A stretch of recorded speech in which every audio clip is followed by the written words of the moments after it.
She was the people's princess, a global icon of compassion and grace. But behind the shimmering silk gowns and blinding sapphire lies a lineage drenched in royal blood, betrayal, and the cold steel of the executioner's axe.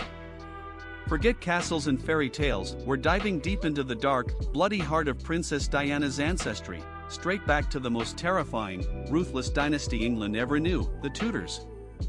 Imagine stepping out of a state limousine, smiling for the cameras, knowing that the very foundations of your family's power were built on bodies piled high beneath the Tower of London. This isn't just theory, guys. This is history. Princess Diana's family, the Spencers, didn't just pop into existence in the 20th century. Their wealth and status were forged in the white-hot furnace of the late 15th century, during the brutal transition from the Plantagenets to the Tudors. The Tudors were survivors, and to survive their court, you had to be utterly ruthless or incredibly cunning. Diana was the heiress to that cunning. The story begins with the man who launched the Spencer name, Sir John Spencer, a shrewd sheep farmer, yes, sheep farmer, who, by 1500, had amassed vast lands and, crucially, befriended the right people. Specifically, he became a financial pillar supporting the first Tudor king, Henry VII. Henry VII was paranoia personified. He had seized the throne on the battlefield and spent his entire reign executing anyone who could remotely challenge his claim. But the Spencers were useful. They were quiet, rich, and loyal. They knew how to hold on to money, and in the deadly game of court survival, money meant influence. Did you know, the Spencer family crest, which includes an ermine cat, was granted to them for their loyalty to the Tudor crown, specifically for their financial backing during the perilous early years of Henry VII's reign, essentially securing their spot among the aristocracy. But simply being loyal wasn't enough to secure a legacy.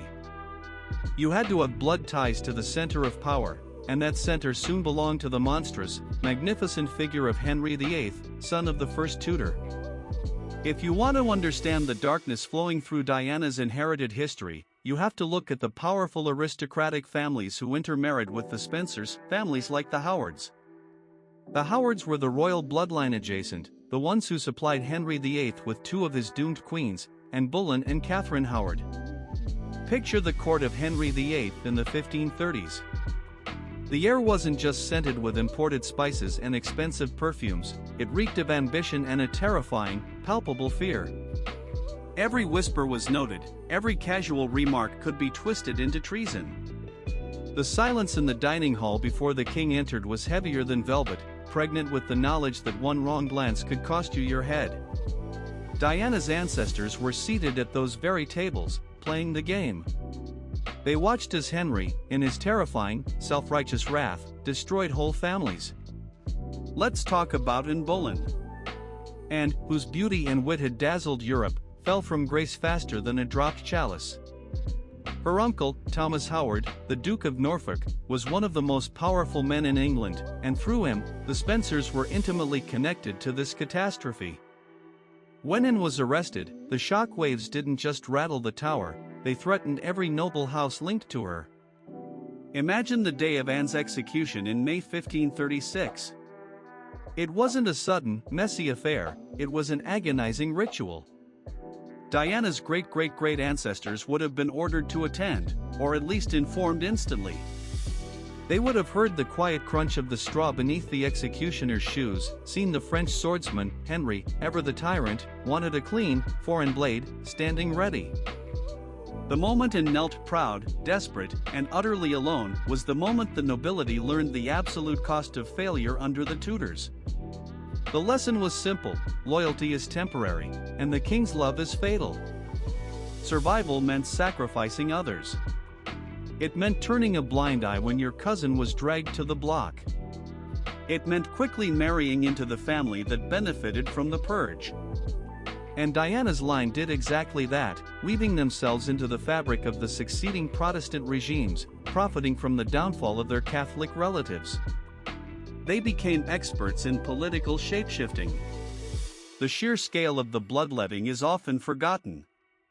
Did you know, during Henry VIII's 38-year reign, an estimated 72,000 people were executed, ranging from nobles to commoners, primarily on charges of treason or religious heresy. This equates to over 5 executions a day, every day. For decades, this wasn't just sporadic violence, it was systemic state terror used to maintain the Tudor dynasty. One particular ancestor, an Elizabethan-era Spencer, benefited directly from the ruins of others. When Queen Elizabeth I executed figures deemed traitors, often Catholics or those with competing claims to the throne, the Queen would redistribute their estates to loyal servants. The Spencers were always ready with open palms. They didn't just survive the Tudor era, they grew rich on its cruelty. This is the dark, uncomfortable truth about the inherited glamour of aristocracy, the magnificent stately homes, the expansive parklands, the titles. They are all monuments built on strategic alliances, betrayals, and the successful outmaneuvering of those who ended up on the wrong side of the axe. The Tudor legacy isn't just about political power. It's about a relentless, almost inhuman drive for self-preservation. This drive is the hidden genetic code passed down through the centuries, softening into philanthropy and grace in Diana, but still stemming from the same ultimate source of authority. Did you know? Because of the dense intermarriage among the British nobility, genealogical research confirms that Princess Diana was related to every single English monarch from the Tudors onward, linking her not just to the victims of the dynasty, but intimately to the line of the royal executioners themselves. Diana's story, ultimately, is a story of contrast. She was the one who famously embraced the AIDS patients, shook hands with the marginalized, and actively tried to dismantle the cold aloofness of the monarchy she married into. Yet, the opulence surrounding her, the family wealth, the titles, the very access that allowed her to wield such influence, was fundamentally derived from the chilling, calculated violence of the Tudors. It leaves us with a haunting question: what kind of historical energy does power carry?